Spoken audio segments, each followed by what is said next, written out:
Good evening, good morning, good afternoon, wherever you are in the world. Another episode of 3x3 Hustle Hype. This is your host, Greg Heyer, 3x3 FIBA Asia Cup champion and four-time NBL champion of the Perth Falcons. Before we introduce our next two guests, obviously don't want to downplay the significance of what's happening in the world.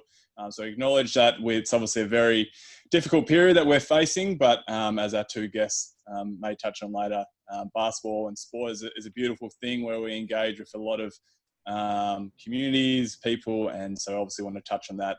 Don't downplay the significance, but hopefully we can talk about that. Now, introducing our next two guests, dynamic duo, or however you may see fit. It's number 1 and 2 ranked in Australia, number 35 ranked in the world, and number 53 ranked in the world. And that is, well, you can talk about your nickname, Rebecca Cole and Maddie Garrick. How are we? Hey, Greg. How are we going? Oh, I'm very fantastic. I don't really like your demeanour at the moment, Maddie. You're not really hyped. I'm not sure if it's just because you've just got off the street or just got recording some beats, whatever you are doing at the moment. But how are you two going in the ISO world? It's been a very interesting time.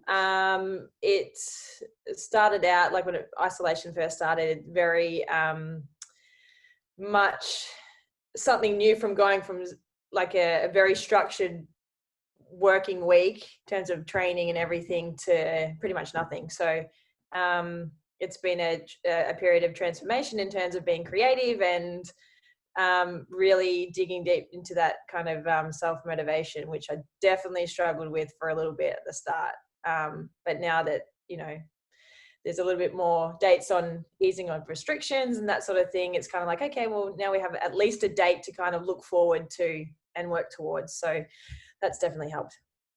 And Beck, you obviously don't lack any motivation. I see you every single day. If I'm feeling like I need to work out, I'll just tap on your social media and see you crunching some abs. How have you been going?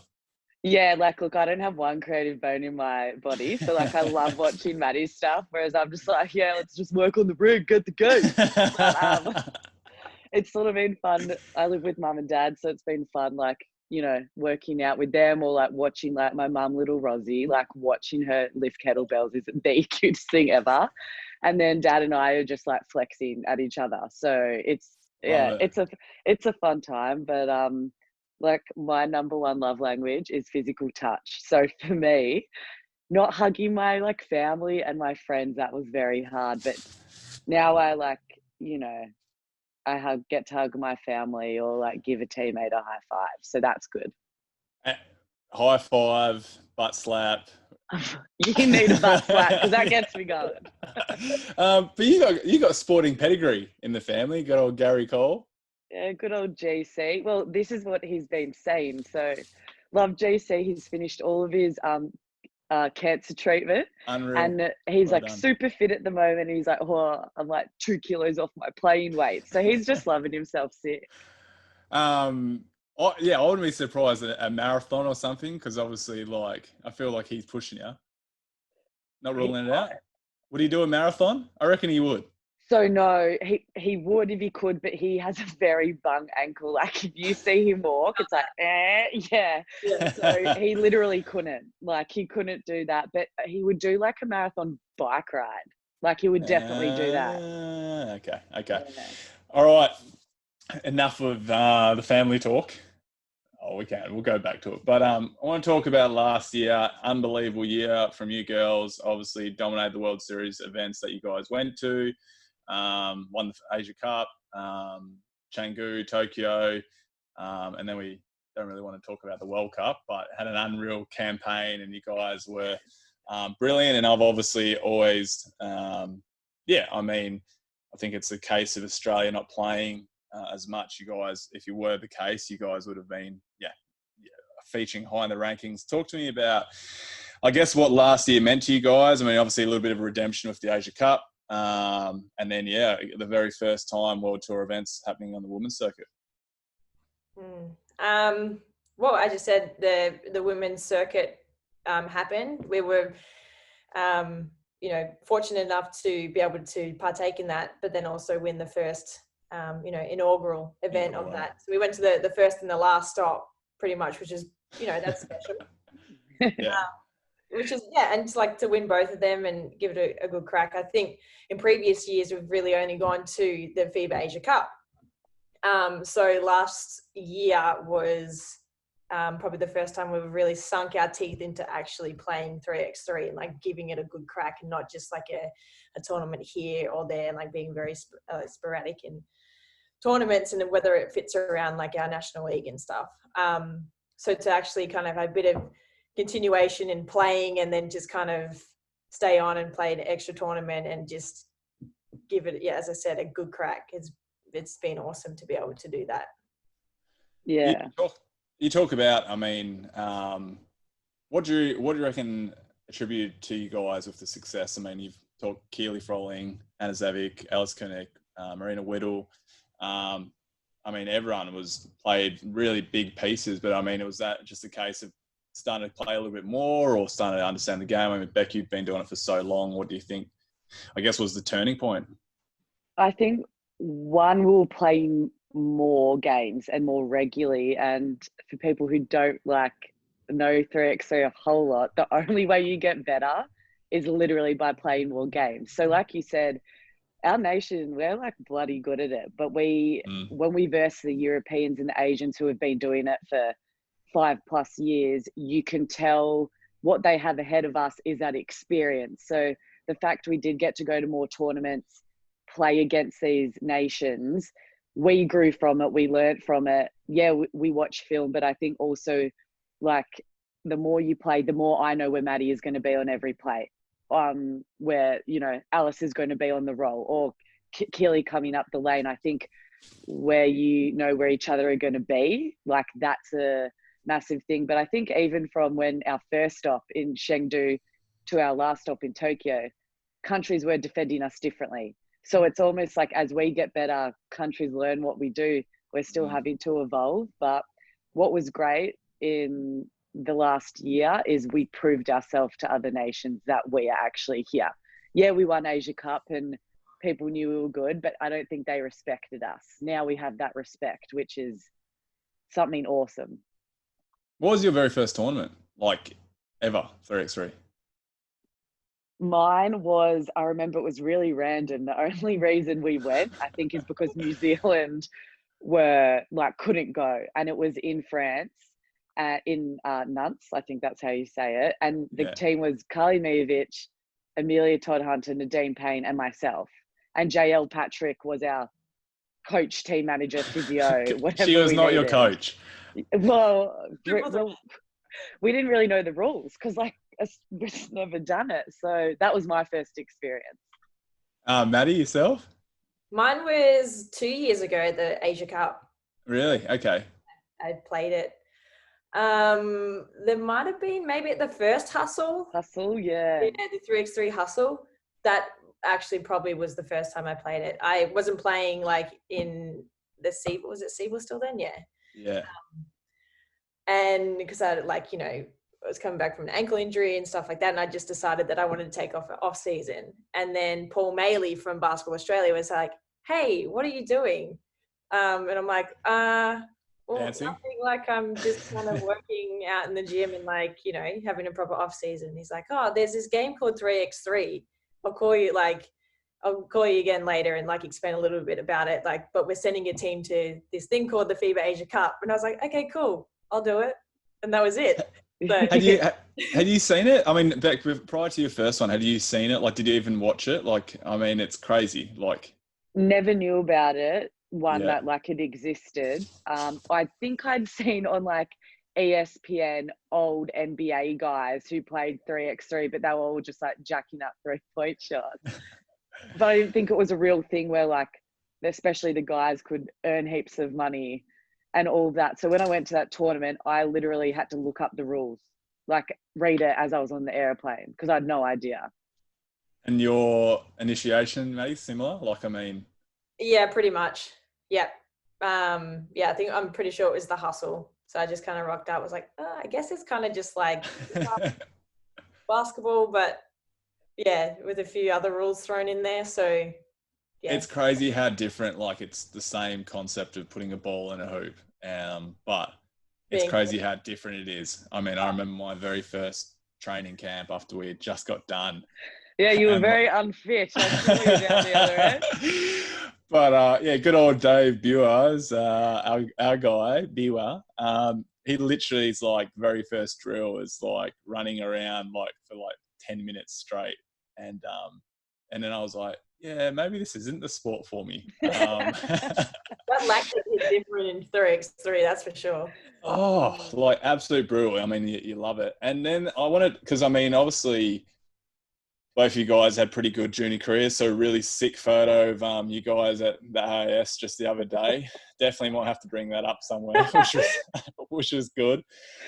But I want to talk about, there's undeniably, I think, maybe more so for you, Beck, you've had very, very good back WNBL campaigns. You saying I haven't? No. Maybe not as good as Beck, I'll be honest. Oh, no. No. But I'm saying you've obviously, but maybe the back of a success of, let me ask the question, Maddie, and I'll come to you. All right. I'm kidding. I just like to, I just throw a joke in somehow. But the success, the back of a success of 3x3, dominating that to then 5-on-5, confidence played a massive factor. Yeah, so I think when I first played 3x3, I was in a like very low in confidence. I was like, had come back from a knee injury, wasn't really playing great, didn't want to be a one man anymore. So I was a bit very much like, do I stop playing basketball? Because which is something I don't think I've ever think would come out of my mouth. And was playing C-ball, finally went back to a 2-man, having so much more fun doing that. And then the first hustle that we did, and it made me like find the love for the basketball game again. So I think it brought in back like, my attacking side. That's just like my bread and butter and, my passion and love for it again. So I think I have a special place in my heart for 3x3 because it brought that back up in me and like ignited a fire again. And I think it definitely does. You can tell because you need one-on-one abilities.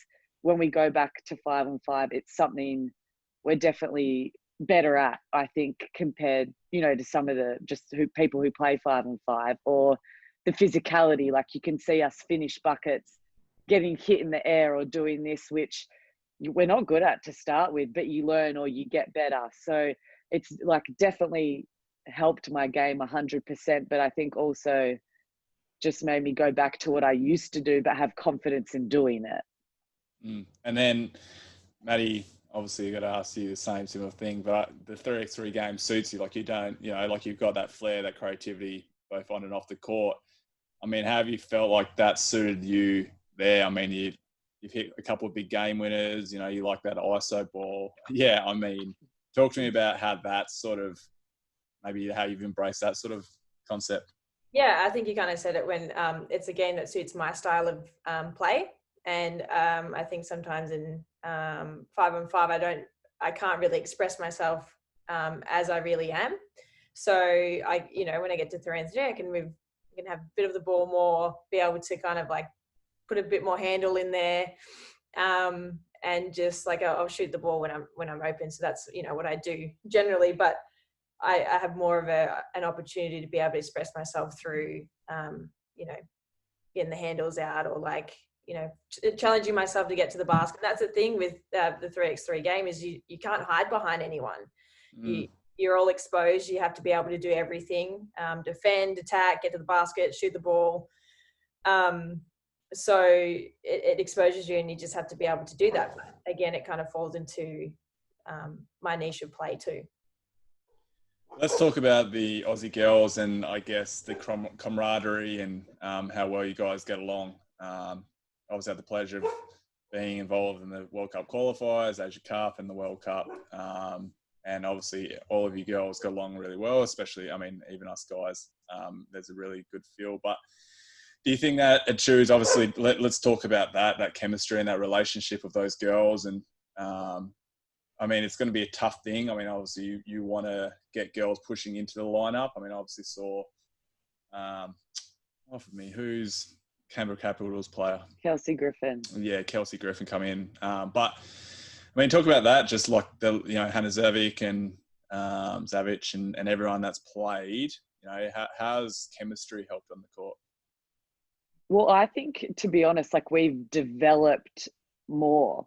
Like I think Maddie and I have gotten so much closer from playing together, and I've like thoroughly enjoyed that we've been able to have that opportunity to do that. And it's like you just have this trust, because with 3x3 there's no trust. It's like I don't think you're going to win. And also the fact it's like when Maddie said if you're exposed, if you're not working your ass off, like you're letting your teammate down, and that's almost like the worst feeling ever when if you accidentally do that. But like the camaraderie has been great. The amount of gags that we have is like ridiculous, and it definitely shows on the floor when we get out there. Like we are so passionate, and 3x3 allows us to be that way. But it's like we cry together, we laugh together. Like, we're jumping around in the showers, we're jumping in the showers together. So it's sort of, that's something really, I think, special that I really liked. And I know as it gets bigger, people are coming, that's what sport is. People could take your place. It keeps you on your toes. But I think something I really liked about Kelsey, she came in, she respected what we had, done and we achieved, because really it's been the same group of girls for this year and a half, paving the way, I guess, for 3x3 basketball in Australia. But she wanted to learn and ask questions because no one really knows. So that's my take on it. No doubt. Maddie, anything? I mean, Beck's totally right with that. But just to add to it, like we all know each other because we've played against each other or with each other in our national league for years and years, or we've grown up together. Like Beck and I were in the same age group. So we came through junior basketball, went to the AIS together, played on the same team for a few years, which was against a lot of the other girls. So we already know each other from being in the same league. We know what each other does. It's just that playing together rather than like against each other, but playing together also in that 3x3 format. So it's not like we're all complete strangers. So we already have a connection from all playing in the same league. But it's just, it's strengthened when you go on tours and stuff.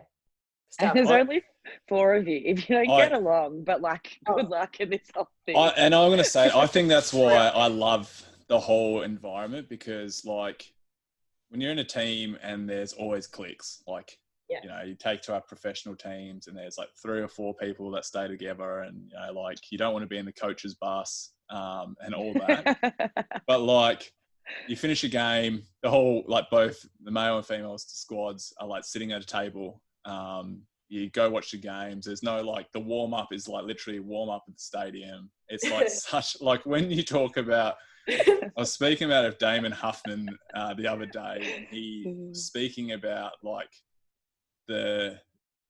like your preparation and your recovery. It's just like, we're professional athletes, like we make a living from it. And then you go this 3x3 circuit and it's like unbelievable sort of environment that you have to sort of adapt to. But then, you take from the team aspect where, like you can't hate each other because like, like you can't sub yourself out. But I've loved how close-knit, I guess both teams are. And that's the way, because I guess like you put so much energy in that 21 points or 10 minutes. And so like your level of emotion is like the most you've ever been. Like you go from, and I'm an emotional guy, and you guys are emotional guys. But you go from like wanting to, run for a brick wall to then like going, oh, I've got another game in an hour. But then you've got that, like you can watch you guys do so well. Talking about that emotion, the Asia Cup, and obviously, I mean, you guys smashed it. And it sort of, did it feel, I mean, it was that redemption, I mean, but like you went through seamlessly. I think you beat Uzbekistan maybe in the final. I mean, I think we just shared a bit. I mean, how did that feel to have the feel of losing to New Zealand the previous year, but then to get a chance to win gold? Yeah, I mean, there's always like you're gonna want to try and resurrect yourself from if you don't, you don't win, because that's you go to play every game to win, and you play every season and every tournament to win.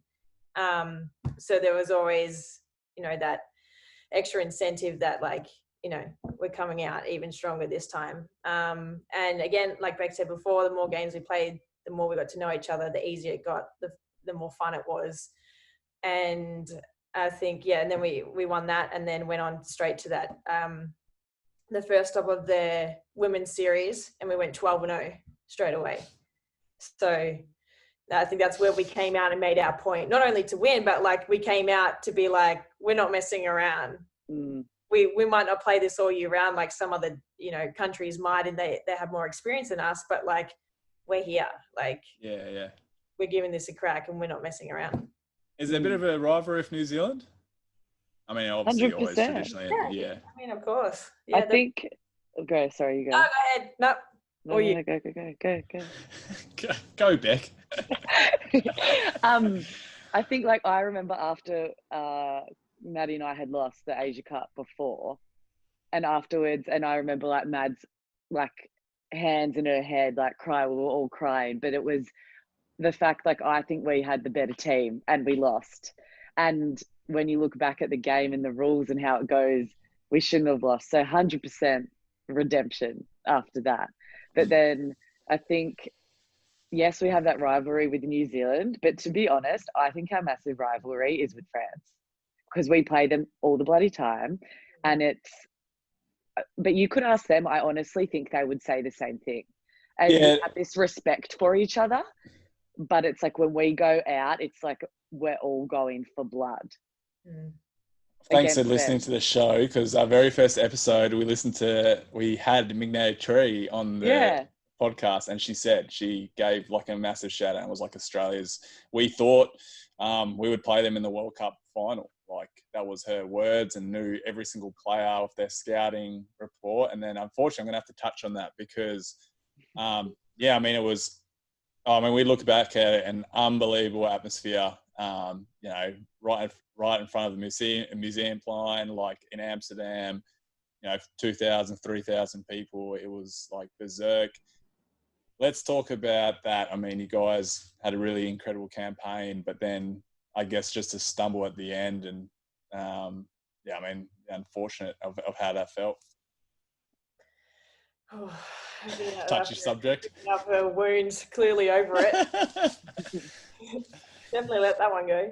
I mean, it's tough, and it was, I guess, a first of its kind for my journey. Beck, have you been to a World Cup before? Like, no, unless it was our junior stuff. I don't think so. No. Yeah. So like, one. That was all. A kind of like a senior World Cup in any sort of form, and then obviously being 3x3, it's very, very new to us. And I think that's the thing, like with 3x3, you think you could be up. Like it seems like when you're playing, you're getting on these buckets, we should be up by like 15 points, and you look up, you're up by 2. And it's such a grind, and then it's just like it can be so close, and like you might think you're up by 5, then they hit 2 twos, and you're in the game again. So it's just like there's not time to relax, and a lot of things can happen within the game for it to turn really quickly. And we have like one timeout and maybe a TV timeout, but then like when you're in your timeout, you're just like, you're trying to suck in air, and it's just like you have to really learn on the fly, and you don't have your coaches there because you can't speak to your coaches. So it's like, it's all very, very new to us too. So it was just like, we played France in the women's series and beat them there. And it's just like, then you might play them again, you might lose, like, because it's just changing. Like Beck said before, we play a country at the start, and now a few years later, they're playing us differently. So they did, different scouting, and we might have had a bad game and that sort of thing. But again, that's sport, and I'm still not over it. I think. Go back, sorry. Oh no, and the scouting thing, like what I think is really cool is Coach Biwa picked up on how Tommy Wright was getting defended in on balls, and how this one game, obviously, because you don't see it when you're in there in the moment, and it's very hard, and like you hadn't been defended that way in 6 months. So he was like, Beck, you need to do that, because that's how France then started defending on an on ball. And it's crazy how just watching and learning from you guys were able to do that, whereas I don't think that would be normal in like a 5-on-5 game. So that's something that I find is quite interesting, that 3x3 is sort of the same in the men's and the women's and how it is played. But yeah, look, losing to China, that was more what got me and our team. Like, I think because it was to go for the gold, but the fact, like, I watched that game and I think I missed like 2 layups where I was like, and I know that one layup isn't the game, but I'm like, I let my team down, and like we were in tears with each other. Like, that was heartbreaking. And then, like you said, 45 minutes later, we're playing for bronze and the last ticket to go to Olympic qualifiers. And you have to just get out of this headset of, okay, guys, yes, we can't get gold, but we can get bronze and we can still go to Olympics. And then I think if you saw it, because we've never really experienced that, I think we all lost it emotionally, physically. Like, we tried till the end, but I think we got pumped that game. But it was like, we thought our shot was over for qualifiers, and that killed us all because we'd worked so hard for that moment. But luckily we have another shot, so yay. I know, and we'll touch on that. I actually just had goosebumps thinking about that. But it's crazy. I remember the China game. I think the last 2.5 minutes was the most brutal time ever, and you're just like, it's pure exhaustion. Like, I say this, like, when people try and prepare for like conditioning, like, I'm like, I don't know if you can truly prepare for yourself. It's like run around while getting smashed by every single person around you, and then at the end of the game, it's like trying to make a shot, and like, yeah, it's like, even at the end, you're like, people go like, oh, why don't they just make that like simple play? I remember even coming back and they're like, oh, why don't they do that? And I'm like, because they basically can't even stand anymore. Yeah. And so you're just hoping, like, it's nuts. I want to move on because that's the Olympics and that, right, the emotion of we might not have a chance, and then now like a strong chance you guys will I mean, the qualifiers I'll unfortunately postpone for understandable reasons, but talk to me about that emotion. I know I saw you watching it live with your family, Beck. But both of you, I mean, how was it to know that, we're in the qualifiers, we've still got our Olympic dream alive? Well, I remember after we left Amsterdam, I went on a family holiday. I cried every day for 3 days because I was like, it's done. Mm-hmm. And I remember I had like phone call to my like friend back home, and like had to talk to Dad, and like you had to be like, look, when do you get to go on family holidays?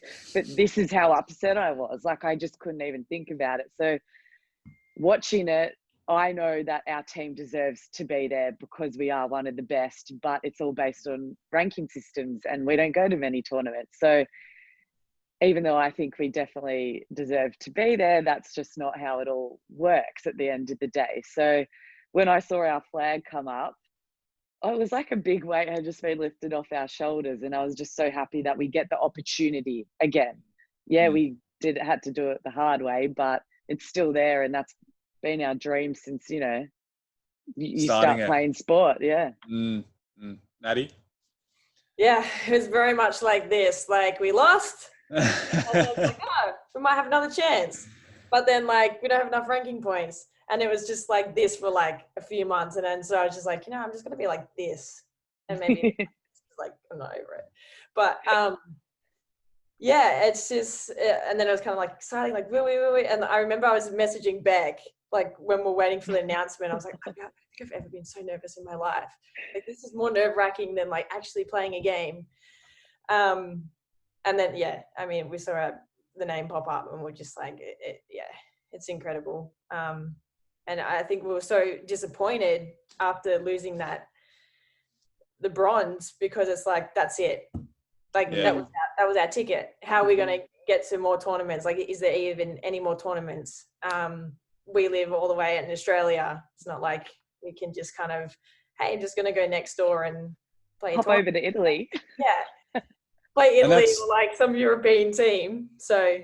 And that is the case, right? Like, and I want to segue into that because it's the pathways. Like, the reason why the ranking points for you girls is you're not playing in enough tournaments, and you're right. Like, there's just not that opportunity. And so, I want to ask both of you guys from a pathways perspective, because Australia, as you said, they're purely on. They're definitely on the map. 3x3 World, like. You look at anyone, they'll say like who's the best players, and like there's no doubt at World Cups, Olympic qualifiers, you'll be favourites for good reason. I mean, what can Australia do for this next pathway into place a priority? It's a tough thing. It's always going to be the case. 3x3 is going to be that little sister, big sister sort of thing, big brother, whatever mentality that. Financially, you're not going to get the support, but how can we, continue pushing on? Because when you still have aspirations, I saw, but, you made the Opal squad, Beck, and as a result of playing so well, and Maddie, I'm sure, if you always just want to represent your country, but, what can we as national players help promote the pathway to be sustainable? Oh, I feel like this answer could go on for a while, but it is new. So. I haven't got a reminder saying, "Hey, get off." You just said wrap it up in 5, so you got 5.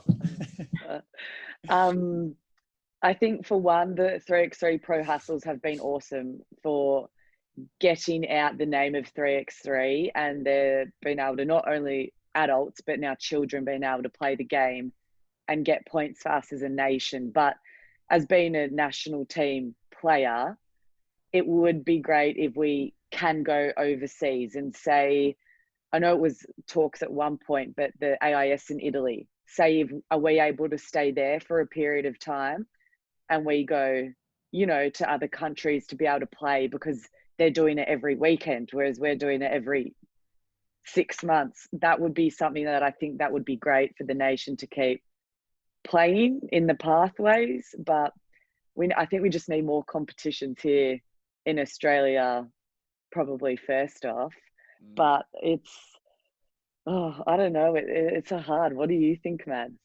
Yeah, I mean, I think first of all, just having conversations around and being like, hey, have you heard of 3x3? Like there's got the pro hustle here, like check it out. And now we've got the community hustles happening, getting involved that way. And as Beck said, like you can earn points for your nation by taking part in that. But I think it comes from spreading the game itself in terms of word of mouth, checking it out, learning about it, and then just trying to find opportunities. It's kind of hard for pro players like us because we can't play it during WNBL or NBL, so it only gives us half the year to be able to travel.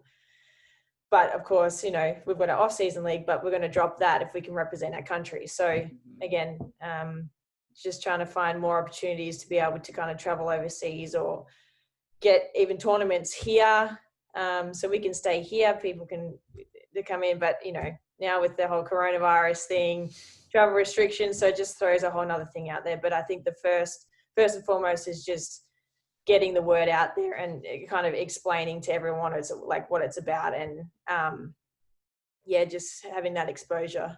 And knowing it's going to be Olympic sport and you can represent your country, there's another 4 spots for you to be able to represent your country playing basketball. And even sponsorships like that, I think that would be awesome, because one, we have great basketballers, but we have great people. Like, you talk to any character in 3x3 and I'm like, I want to get to know you more because you're interesting, you're relatable. And 3x3 is this, it's modern, it's entertaining. It brings that factor with it. It's street, which is very now in not only like sport, but fashion and music. And it's like 3x3 combines all this. If people want to invest in it, I think that would be another way for us to be able to do more with it and spread the word. So drop your sponsorship below and we'll get back to you. Swipe up. Swipe up. And like and subscribe. Subscribe. No, I love it. No, I love it, and I could speak to you girls all night. I've definitely missed spending some time on the road with you. It's been an absolute pleasure rekindling our chats. But on behalf of the crew here, which is of two, at 3x3 Hustle Hype, I want to thank you guys and wish you luck in the short term and obviously long term, because there's no doubt if you guys get to the Olympics, which I'd basically guarantee, you'd medal it. So I once again want to appreciate and thank you, and not only thank you for being a part of the show, but being the incredible woman that you are, and paving the way for the youngsters coming through for 3x3, and obviously being that part. So thank you guys. To everyone else tuning in, Gary, that's you. Please subscribe to our 3x3 Hustle Hype podcast, Spotify, iTunes, all your favorite outlets, and hit us up on social media. Take care, everyone, and have a great night. Bye. Thank you. Bye.